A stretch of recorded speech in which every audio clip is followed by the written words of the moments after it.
Meitei Tangkhul Naga Amadi Meitei Pangal Haiba Khaidana Eikhoi Masel Amatta Oina Nungshi CHANANA HINGMINNADUNA IRAMDAM SANALEIBAK MANIPUR OIHALLASI HAINA SOMDAL Baptist Fellowship IMPHAL gi CHAIRPERSON SONIA MUIVAH PHONGDOKHRE Wafamasi ngasi SOMDAL Baptist Fellowship IMPHAL haudokiba chahi yankai subagi Golden Jubilee gi thauramda mahakna phongdokhibani. Together we can and we will haiba thimda Khuman Lampaki mayok nabada leiba Fairyland pangthokiba thauram aduda Sonia Muivah na hai Manipurasi ing tapa tangdulaita balamdam ama ohenaba puna hotnaminasi Eikhoina soikiba lankiba kaya yaurabasu isorna ngakpiba oirasanu lamdam asida khundariba Meitei Tangkhul Naga Meitei Pangal na chingbana Amatta Oina Nungshi CHANANA HINGMINNADUNA IRAMDAM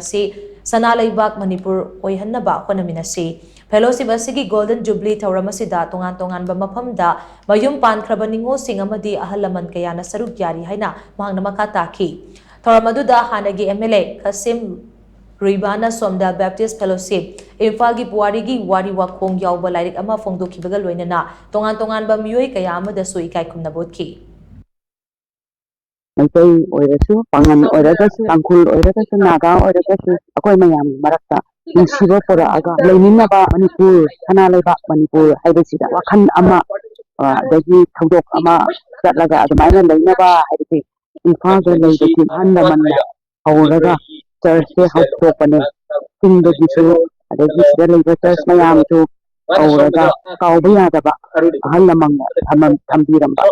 asigumase Golden Jubilee ke akhoi kathabani